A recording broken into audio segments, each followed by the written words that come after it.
Hello, folks of YouTube. I'm Essel. Welcome back to Justice for All, Episode 4. We're at the trial on day 4. Oh my god, everything is happening so much. If you enjoyed the last VOD, if you looked at the last VOD... Dude, you can't do that. Oh, man. Shelly D. Killer. How did I get into this mess? What is happening? That's far enough! You can't run forever. Mr. Phoenix writes. Francisca? Oh, the judge is back. Oh, this thing is happening again. What? What have I done wrong? I cannot allow you to go on like this. So, we talked for a while about the case. It's so good. But I'm just a simple defense attorney. Silence. You are no longer worthy of your title. Get gavelled? Oh my god, get gavelled on. Funk. I've had this dream before. Someplace, some time ago. Yes, you did! As if this day was written into my destiny. Was it in 1-4? Today I'll stand in court as a lawyer. To prove a killer innocent. March 23rd, 940... 2-1. Okay, thank you. That's what I thought. Okay. That was my other thought. I was like, it was either 1-4 or 2-1, but I couldn't remember which. Thank you. Oh, the bookends. Yes. Oh. 9:43 a.m.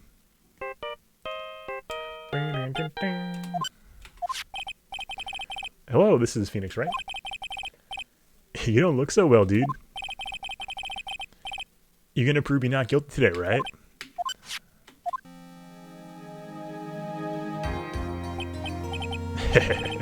If you please, Mr. Lawyer. Remember, it's not just me. Your precious friend's life is riding on today's verdict, too. Ugh. Ugh. Now listen up. You better get on guard to guilty sentence, okay? If you get that creepy slime bag and not guilty, I'll never forgive you, ever. Maya. Phoenix. Phoenix! Mia! Maya, how's Maya? I don't know. You don't know?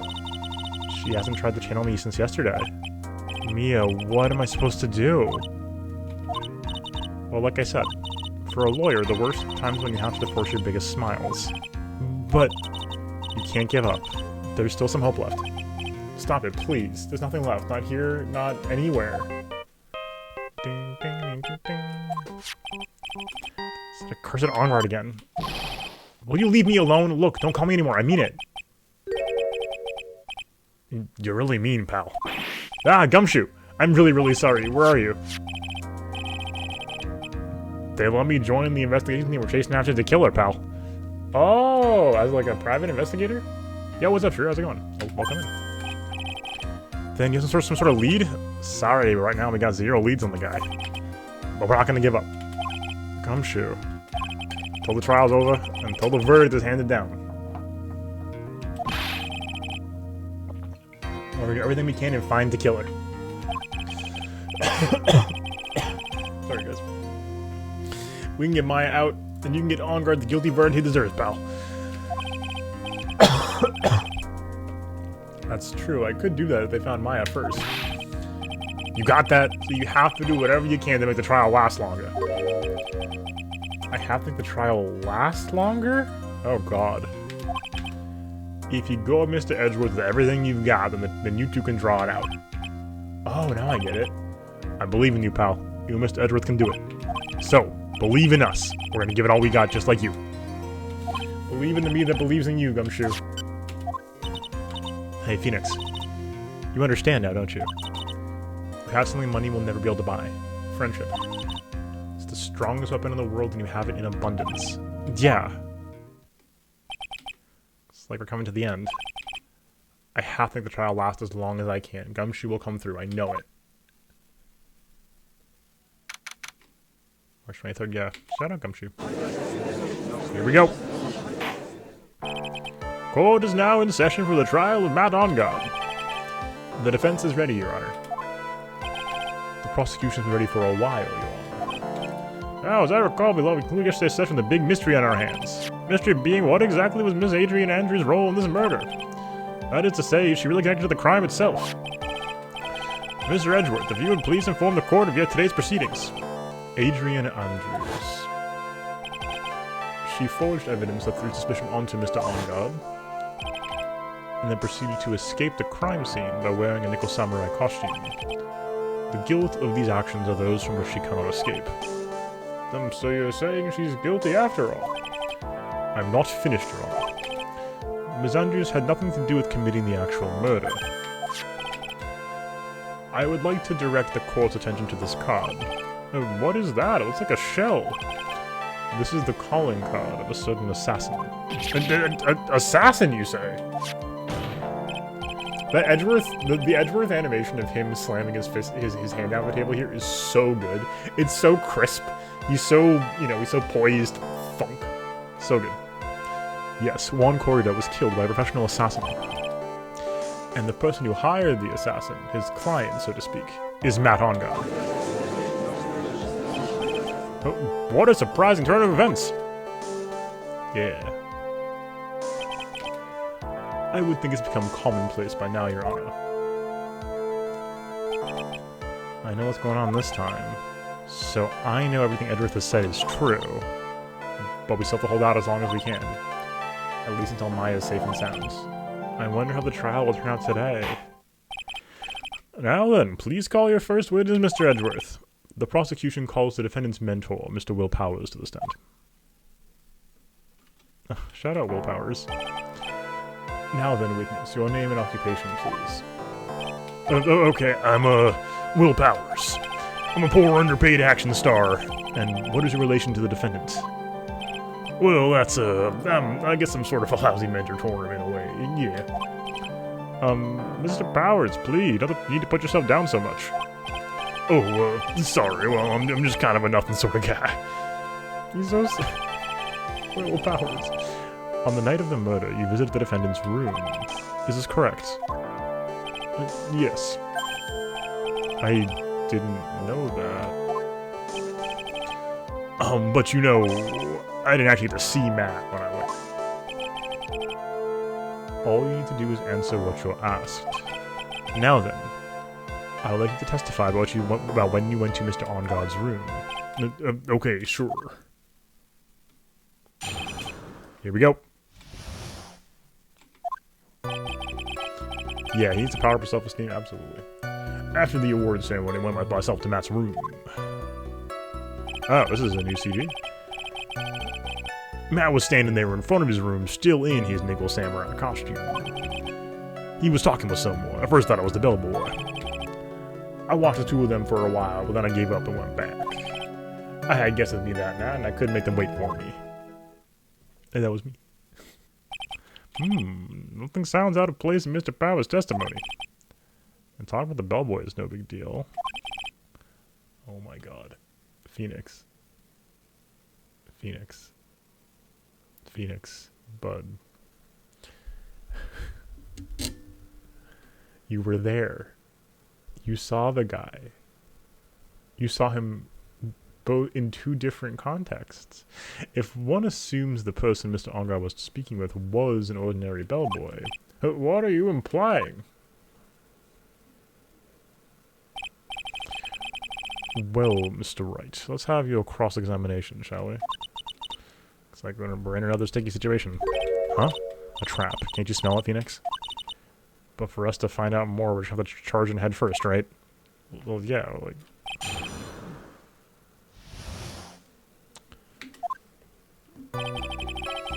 After the awards ceremony, I went myself to Matt's room. Hold it. The defendant's room? Why'd you go there? Well, I'm his mentor, like a big brother, sort of, and I wanted to say congrats. I wonder if there's a. I wonder if this is a. Is that a senpai thing? Is this a senpai localization? I'm curious now. What's wrong? Why'd you stop? Mr. Rat. What is it? You're gonna try to trick me into a corner, aren't you? Huh? I know I'm just a poor underpaid action star, but... Well, senpai, but I'm not the killer. No one said you were, Mr. Powers. No, no, please, don't trick me. Every time you do your lawyer thing, the witness suddenly turns into the bad guy. Every time? Witness. I will post and talk to the defense at a later time. So for now, please kindly cooperate and continue with your testimony. Sorry. So you enter the room and then... Hey, wait, how did I get turned into the bad guy here? Matt was standing there in front of his room, still in his nickel samurai costume. Are you sure it was Matt on guard? Yeah, I'm sure. He wasn't wearing the mask then. If that's the case, he really can't be mistaken. What was the defendant doing standing in front of his own room? True, we didn't arrest the bird. That's true. We didn't, well...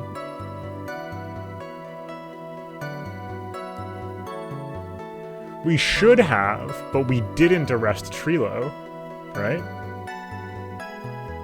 We should have, but we didn't.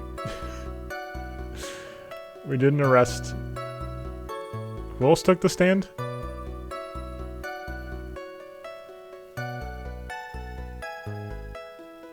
Yeah, we didn't arrest Trilo. We didn't arrest Mo. Mo was on the stand. We didn't arrest him. Yeah, Trilo was under arrest for, like, crimes against humanity. Some war crimes, maybe. At first, I thought it was the bellboy.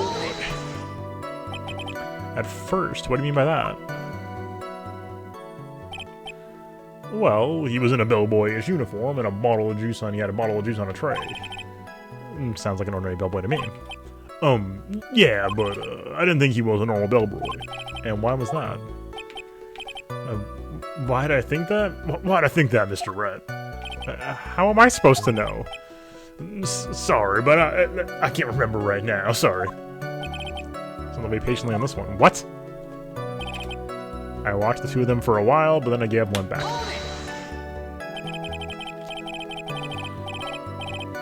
So you saw the two of them, the bellboy and the defendant, together, correct? Oh, if Trilo has any cards to play about his crimes against humanity, some kind of cards against humanity, perhaps? Yeah, well, you see, the bellboy was sewn up like Frankenstein's monster, and I just thought, somebody like that didn't work here. Yeah, the bellboy just wanted to say congrats. Now, while you were watching the two of them, there's something strange. You know, I did feel something weird. I think it was because Matt, well, he gave the bellboy a tip. A tip? Well, that's perfectly normal.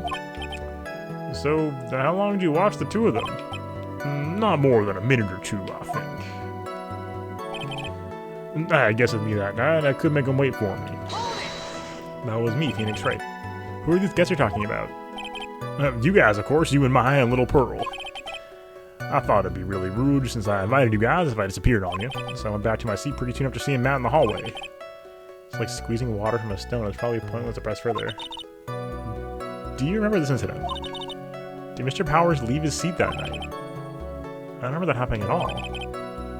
Maya was making such a racket in her hyper state, I ended up focusing on her. I see. In any case, from his story, he probably wasn't gone for very long. Okay.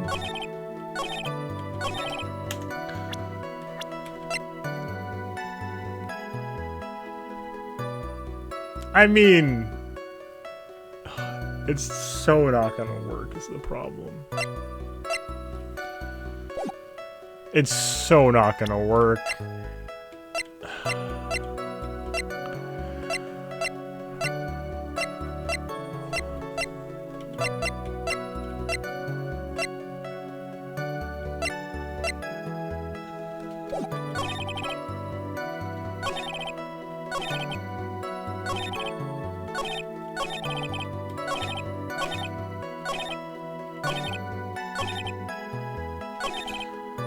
Oh, he mistook the stuffed bear for the bellboy. Okay, you know what? Screw it. Yeah, I didn't think so.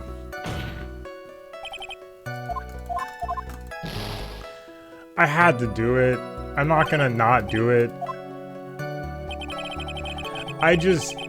There is a universe where we do that, and Phoenix goes, was it this guy? And he goes, yeah. And then we're good.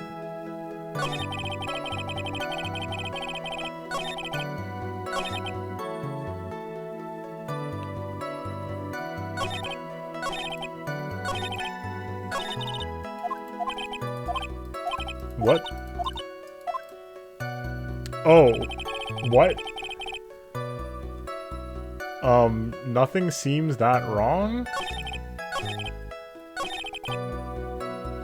Yeah, we do need to take the parallel universes scale down a little bit, I agree.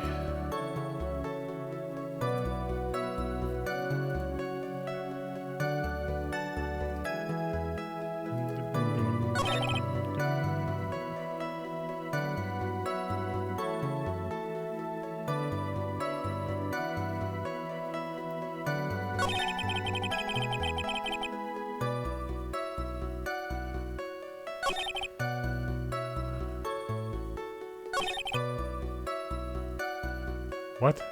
This all checks out. Everything checks out. None of this sounds weird. Except for the fact that the bellboy was.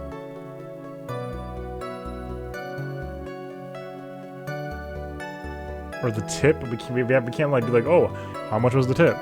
Was it like an insane amount of money? That'd be kind of weird.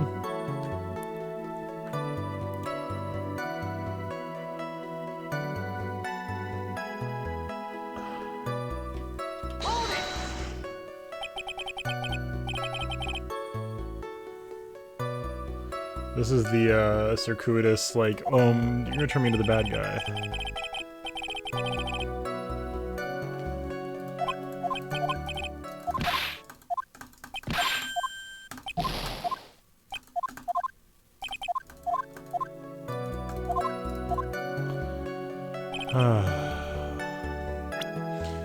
Alright, well, here we go. Nickel Samurai. Not really anything to point to there. We could point to this. This isn't that helpful. This isn't that helpful. That's not that helpful.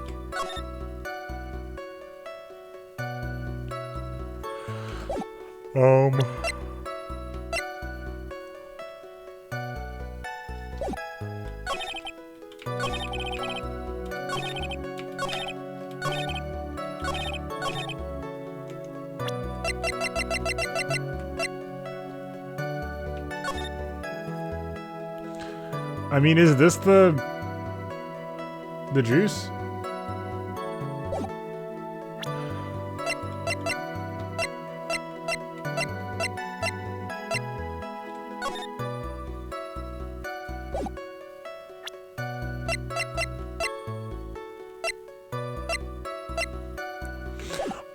Wow.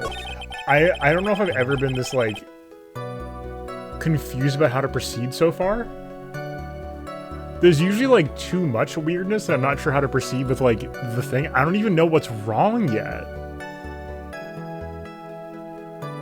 This is wild.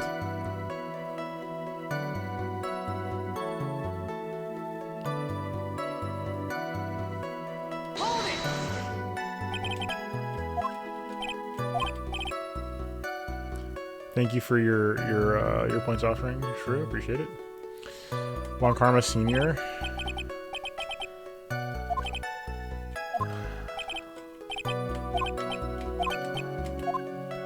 Okay, so this is the weirdest thing so far.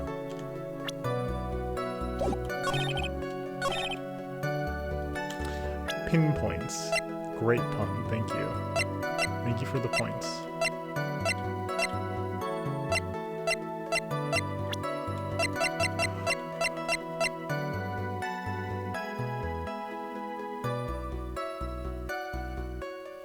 I straight up don't understand what they're asking me. Straight up don't understand.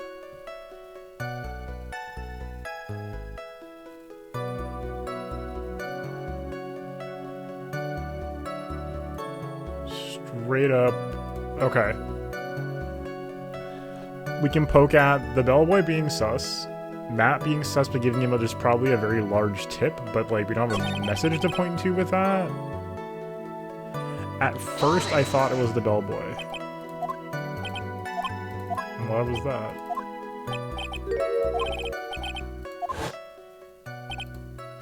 What are you talking about? Oh my god, I hate this. Oh, sorry. Oh my god, this is one of the most frustrating things that happens in the game. You have to cycle through all the dialogue. Nick talks to Mia, and then that unlocks a different variant of the existing press. Ugh. I hate this. I only hate it, to be clear, because I'm not primed to think about it as an option. So, like, because I'm not thinking about that as an action we can take, it doesn't occur to me to, like, think that type of logic, so I'm, like, feeling stuck because I have no idea what the game wants from me. And this is one of the options. You know, I did feel something weird. So this is now a flashback. Phoenix is saying, now that we've pressed the statement in the correct order of developing the statements here. Oh my god. So we have to go the statement after this and then come back to the statement. I think just gave the bellboy a tip. Could it be you felt something strange about the tip-getting incident itself? Yeah, that's it. You really know your job. Mr. Edgeworth. Yes, Your Honor. This bellboy, he wasn't an ordinary one, was he? Who can say, really? Perhaps we should let the witness tell us. Very well. Mr. Powers, please amend your testimony. You mean about the bellboy, right? Now give the bellboy a tip. So we give the bellboy a tip. What's strange about that? Well, you see, Matt's not a poor penny pincher like me. I was trying to figure out how much it was because the tip really shocked me. How much it was? But that's when something even more surprising happened. The bellboy was putting the tip he got in his pocket. And that's when I got my first good look at the guy's face. I was really shocked. I'm afraid I don't follow at all. Tell them Mr. Powers was surprised twice by this event. I wonder which of these moments I should ask about. We know about the face, so let's ask about the tip. The defendant is a huge star. He can afford to give generous tips, wouldn't you agree? Sure. But giving him that much was maybe a little too much, I think. A little too much. Would you please clarify for the court about how much would you say the defendant gave to the bellboy? Honestly, I don't even know. I can't even begin to guess. And why is that? Because they gave the bellboy a really, really fat roll of cash. A roll of cash?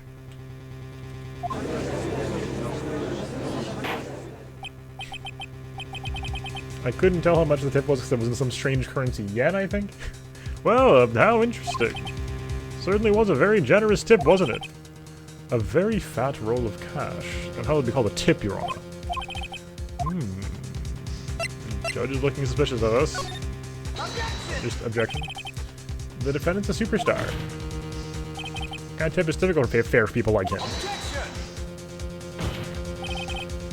Are you saying that all the superstars are super spenders? If I could receive large rolls of cash which would simply bring people things on trays, then why on earth would I stand here prosecuting? He's got a point, but I don't get paid, let alone rolls of cash for all my hard work. Supposing that roll of cash was not a tip, then what was it? Payment, Your Honor. Payment? Isn't it obvious? For the murder of Mr. Juan Corrida.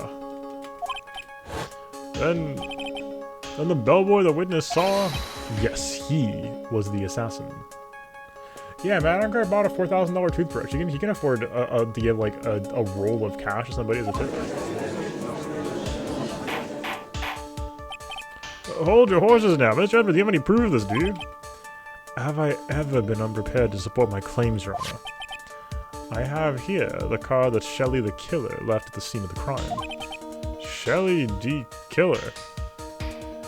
Dun, dun, dun!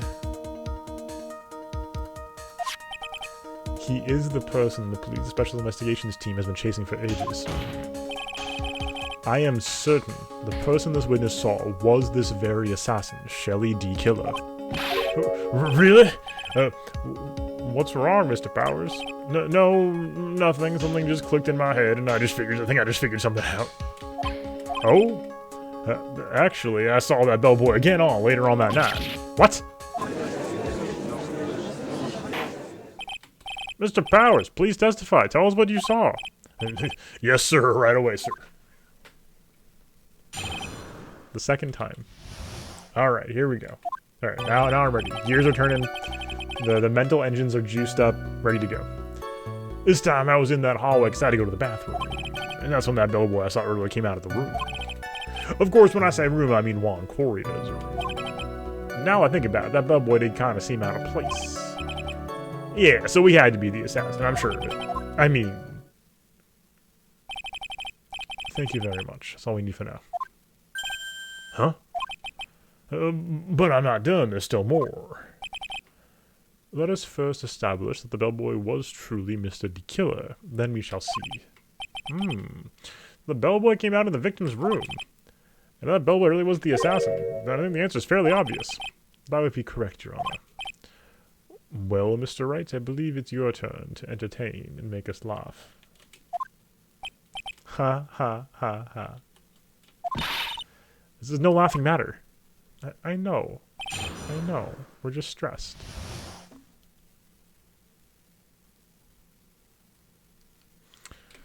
There we go.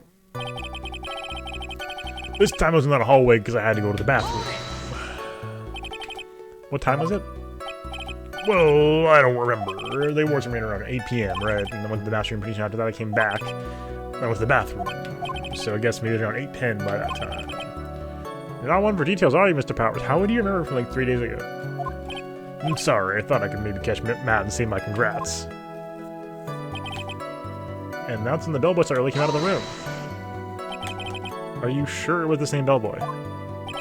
Yeah. And how could you tell? All the bellboys wear the same uniform after all. But you see, well, he had those stitches in his face. Irk. Sorry, Judge, I wasn't aware you timed your bathroom trips exactly. So I'm sure it's the same guy who was talking with Matt. So which room did the bellboy come out of? The victim's room, huh? Yeah, the one with all the really pretty flowers and teddy bears. It was Juan's room, alright. Words cannot describe how screwed I am. Let's continue with the testimony, shall we? And now that I think about it, that bellboy did seem kind of out of place.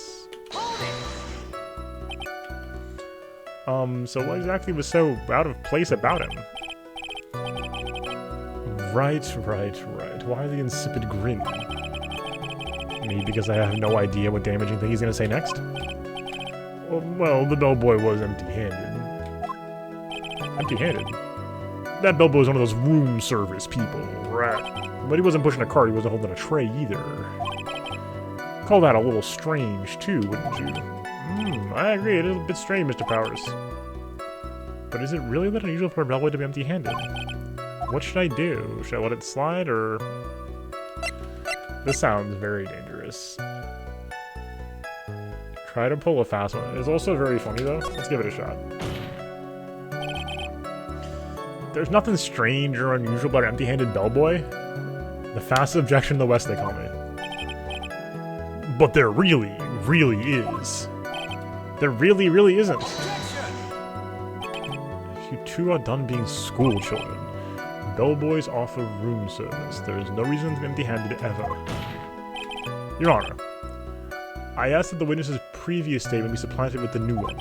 Ugh, Edgeworth. Are you going to do whatever you can to make the bellboy look suspicious? I see. Very well. This court recognizes and grants the prosecution's request. Mr. Powers, if you could amend your testimony, please. Yes, sir. I thought it was kind of strange for the bellboy to come out of a guest room empty-handed. Saying it's sus? Yeah, really sus. I mean, when I first saw that bellboy, he was holding a tray in his hand. And there was a bottle of juice and a wine glass on it. Juice? What kind of juice was it? Pretty sure it was tomato juice. We come up with some reason to why he would come out empty-handed. Some sort of proof. But I think we can dodge the bullet on this one for now. Proof, huh?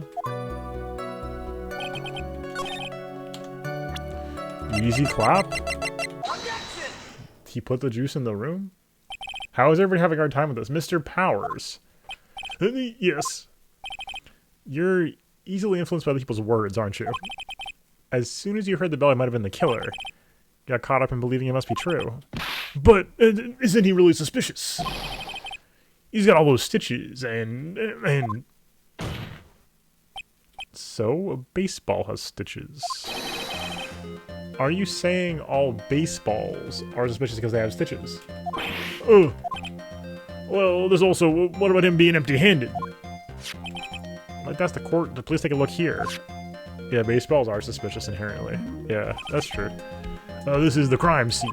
There's a wine glass against Mr. Quarter's body. Liquid inside the glass is tomato juice.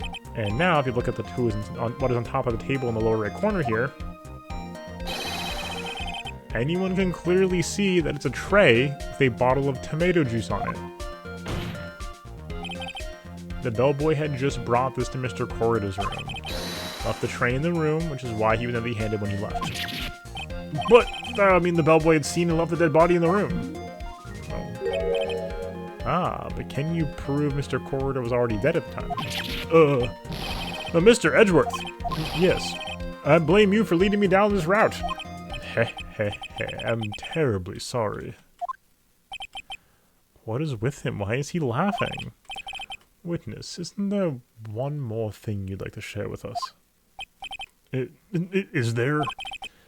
The bellboy was empty-handed. Or should I say empty-handed? Recall you have something interesting to say about his hands. Oh, yeah, I almost forgot. Huh? What? That bellboy. He was wearing gloves. Gloves?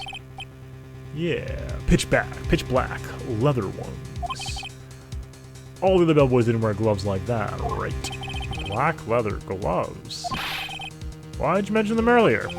Sorry, it slipped my mind. Boy, does this make the bellboy look suspicious. Alright, gotta focus, I can't get lost here. So what if he had gloves? A lot of bellboys wear gloves. He had no hands, yeah. Come on, Mr. Rat. That bellboy was wearing black leather gloves. So, a football is made of leather? This argument Phoenix is making is very bad. Are you saying all footballs are suspicious because they are made of leather? Yeah. Also, yes. Actually. This trial got hands. Yeah, true. Literally no. But that man, he received a large roll of cash from the defendant, and then he was seen leaving the crime scene wearing black leather gloves. Don't think even someone like myself can believe he was just another bellboy. Ugh. It seems we have finally come to an understanding. Now then, witness, please continue the rest of your testimony. The rest? Oh yes, please tell us more. Okay. Oh my god, it just keeps going. After leaving Juan's room, the bellboy went knocked on Matt's door, just like that. He gave some to the person inside the room, and the old guy just left, not even going into the room. After that, I'm back to the bathroom, and then back to my seats. Oh my god. Oh. Sorry guys, didn't mean to have the big yawn fit here. So the bellboy, after leaving the crime scene, went next to the defendant's room? Yeah, I kind of saw that by accident.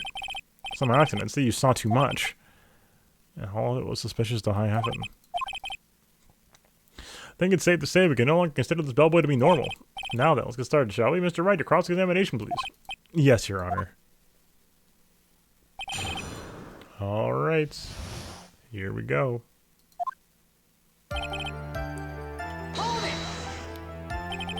Knock, knock, knock. Is that what you saw while you were busy spying? Excuse me, I may be a poor underpaid action star, but even I wouldn't stoop to spying. Well, I think the point is, where did you watch all this from, Mr. Powers?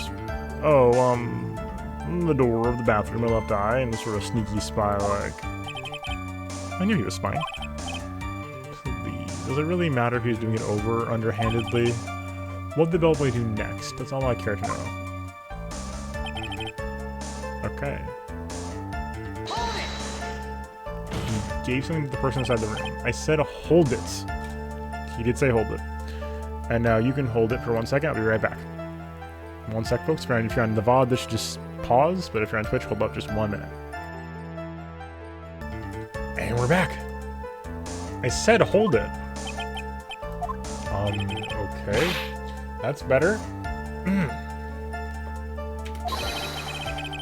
What kind of statement is that? Please elaborate and give us a few more details. Okay. Pause on one question at a time. Person inside? So who took this something the bellboy handed off? Actually, I don't know. What do you mean? I'm sorry, but I only saw the person's arm. Only an arm? Then you're saying it's the person's face? Yeah. Well, it was Mr. Engarde's room, correct? So it could only have been Mr. Engarde himself, I'd say. And then, what did the bellboy do after that? Oh, so after you get the person inside the room the thing. Let's go back.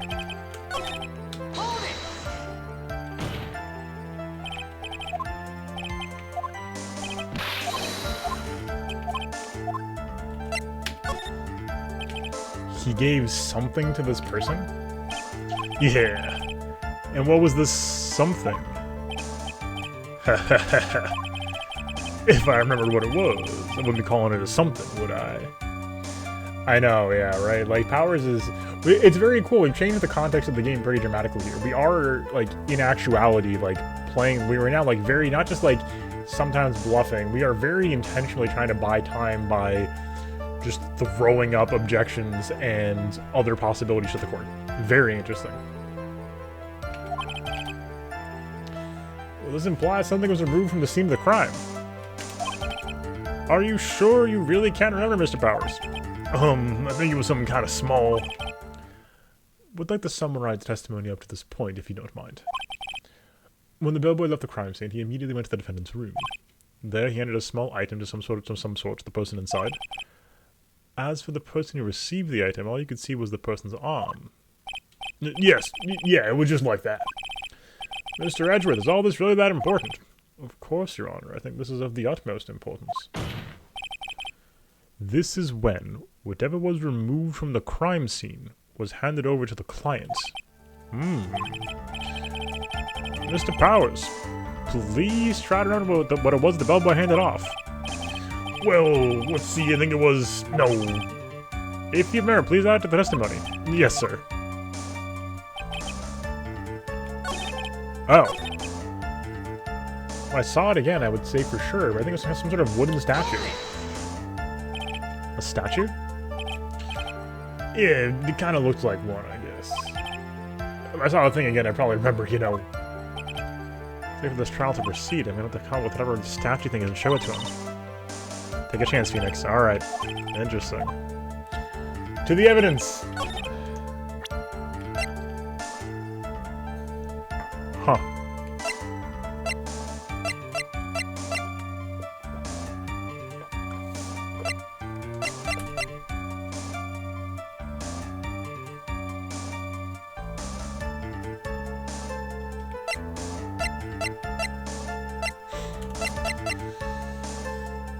New theory.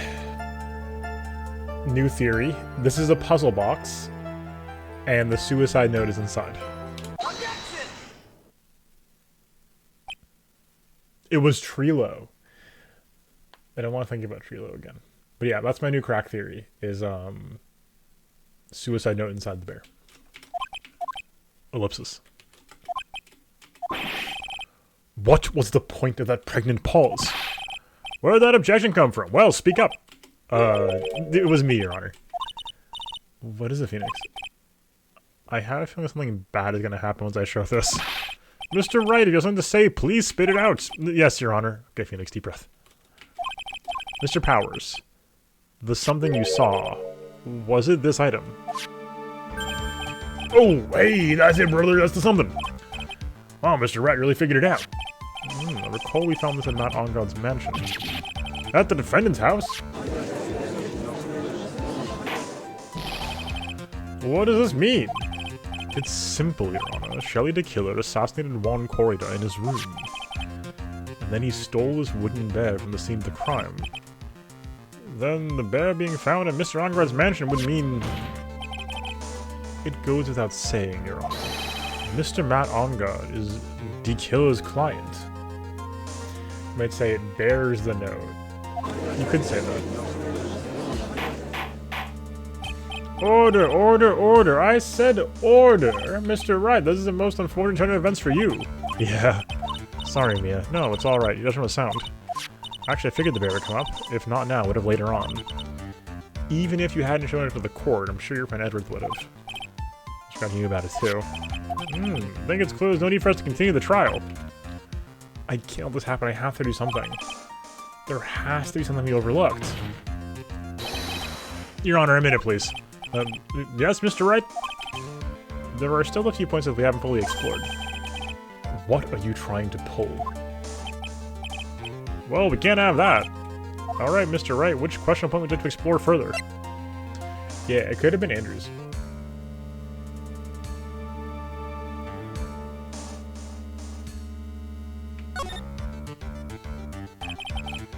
There was one thing in Mr. Power's testimony that was very unclear. And that is the identity of the person who received the bear.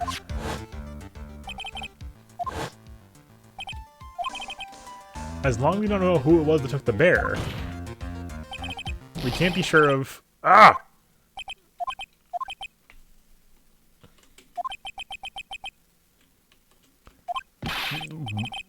What is it, Mr. Powers?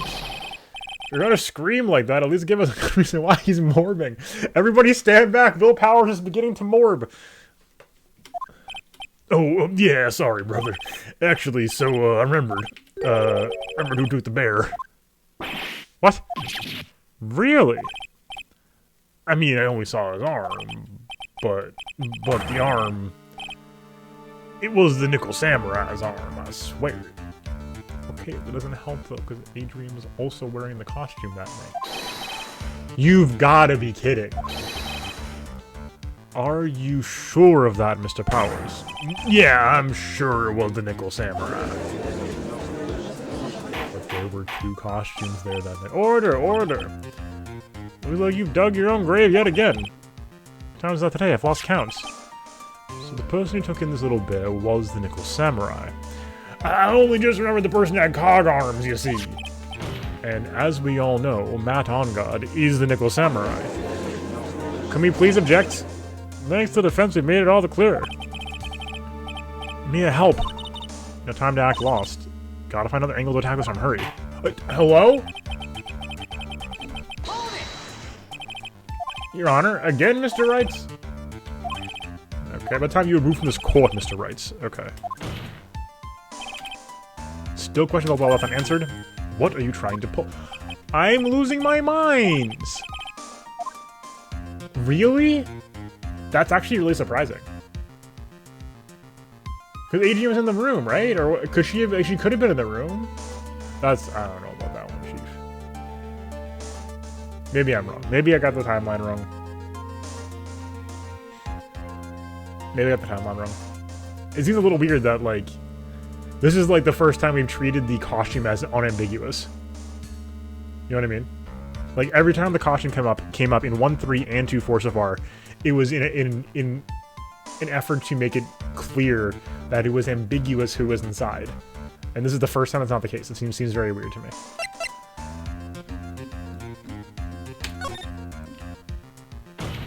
Yeah, we'll keep digging for now, agreed.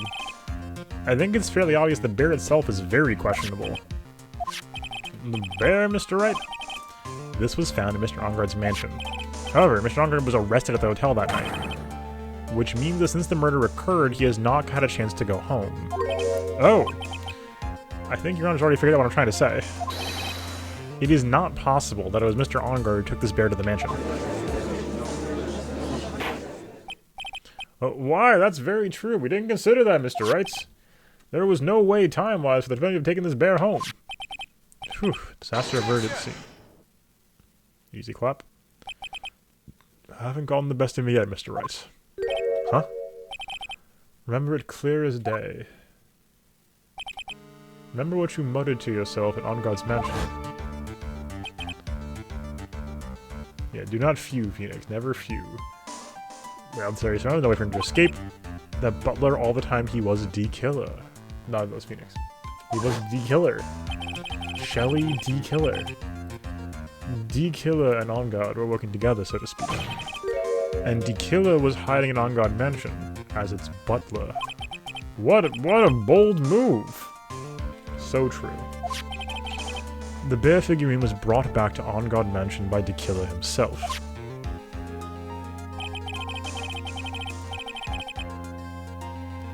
When it looked like he was about to be arrested, On Guard had him do so. I assume because it would have been bad if the police found it during the investigation.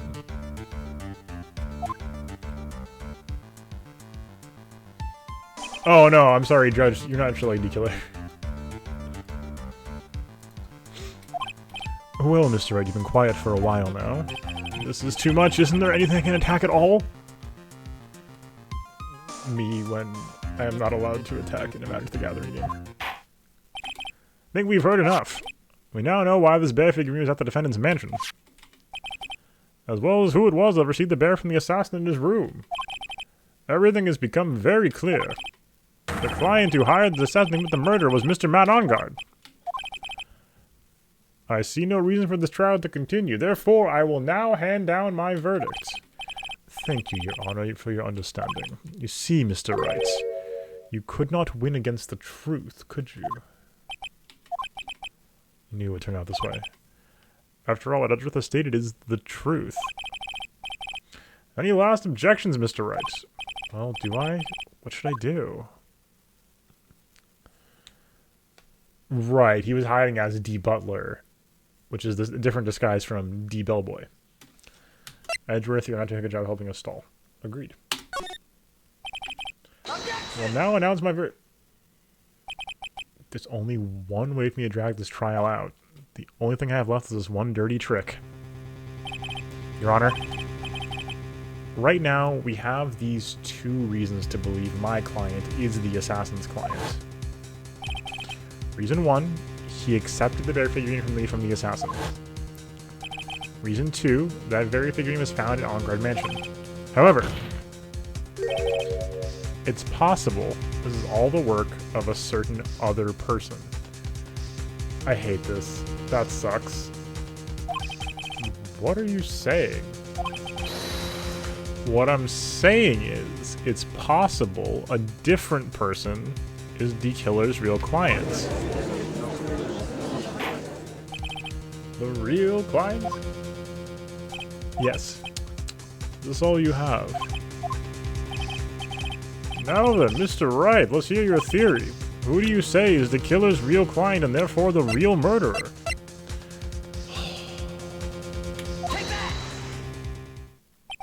Adrian Andrews?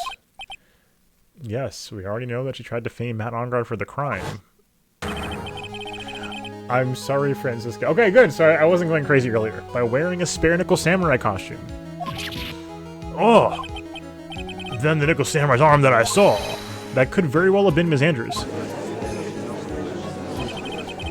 What about Mr. Onguard? If you recall yesterday's testimony, the defendant was taking a nap during the break period. That's right. Then, finding this figure at the mansion, it was a well-laid trap set by Ms. Andrews. Mr. Edgeworth, what is your opinion on this? I can't even begin to count the flaws in the defense's logic. Besides which, there's no evidence to support it. However, I can't fully discount its possibility either. What is with this trial? Come on, anyone can tell Onguard did it. I can't believe so. The defense goes so far as to pin the guilt on someone else. Yeah, unbelievable. It's not something petty, it's murder of all things. To save Maya. This is to save Maya. Even if the whole world turns against me, this is one fight I can't give up on. Order, order, order. All disruptive parties be forced to leave the courtroom. Your Honor. For the benefit of the defense, I'm willing to play along with his what-if game. With his what-if game, Mr. Edgeworth? The prosecution is prepared to challenge the defense's theory. Mr. Rice, even you must have thought it strange and wondered, why would the criminal want this little wooden bear? He's right. The killer did specially bring that bear to Onguard right away. Why do you ask? There's nothing special about it? Absolutely. And I'm sure that once the court knows its significance, the true killer's identity will become crystal clear. Your Honor, the prosecution calls upon a witness who will clear all doubts against Ms. Andrews. Who would that be? It's quite simple, Your Honor. Ms. Adrian Andrews herself. Dun, dun, dun. I see. Well, then the court will take a 10-minute recess. Prosecution will prepare its witness in that time. Yes, Your Honor. Okay. Oh, I knew it was a good idea to hold her hostage. Don't you agree, Mr. Lawyer? But I never thought in your desperation you tried to pin the guilt onto Adrian. Ugh, I swear this demon will pay. Mr. Nick, Pearls? Where's Mia? I don't know. A really strong power suddenly called her away. A really strong power? Maya, maybe? Yeah. Adrian when she gets onto the stand. Are you kidding me, Mr. Wright? Mr. Nick, your phone. Gumshoe. Yeah, how's it going? Have you been hanging in there, pal? Yeah, sort of. We just barely found something to latch onto. Whew, that's good, pal. What about you? Anything yet? Have you figured out where D-Killer and Maya are? Well, we don't have any leads, but... What? We don't have any more time. If we just had one, even a single clue would be really helpful. Only able to come this far, because I kept thinking to myself, yo, what's up, Shuriken? Thank you, I shall. I've got to keep the trial going until Maya's been rescued. But have I just run out of luck this time? Is all our hope for naught? A tent. Huh? A tent? I could see a circus tent. Mia? Oh my god. Not a circus tent, please. It looks like Maya was unconscious until just a few minutes ago. As soon as she woke up, she called for me. So was Maya that called you away? Nice. She's locked in just a little room right now. But I could see a circus tent outside the window about 300 feet away. Gumshoe, is there a circus in town right now? There's only one, pal, the very big circus. I don't want to go back.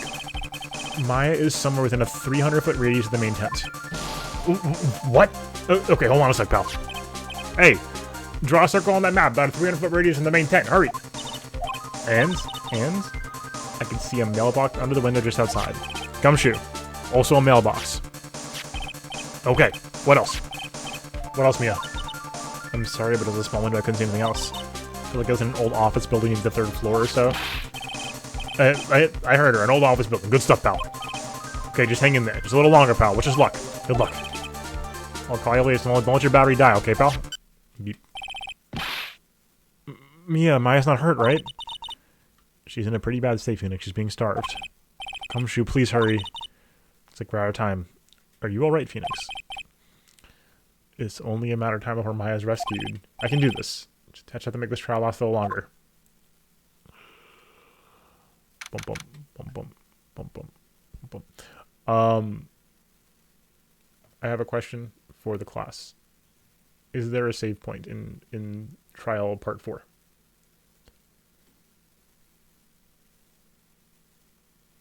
True. Maya should offer room service. The killer's a bellboy, so he has to listen to that. Because if there isn't a save point and this is the rest of it, we need to stop. But if there is a save point, we can keep going. I just don't... You think no? Okay.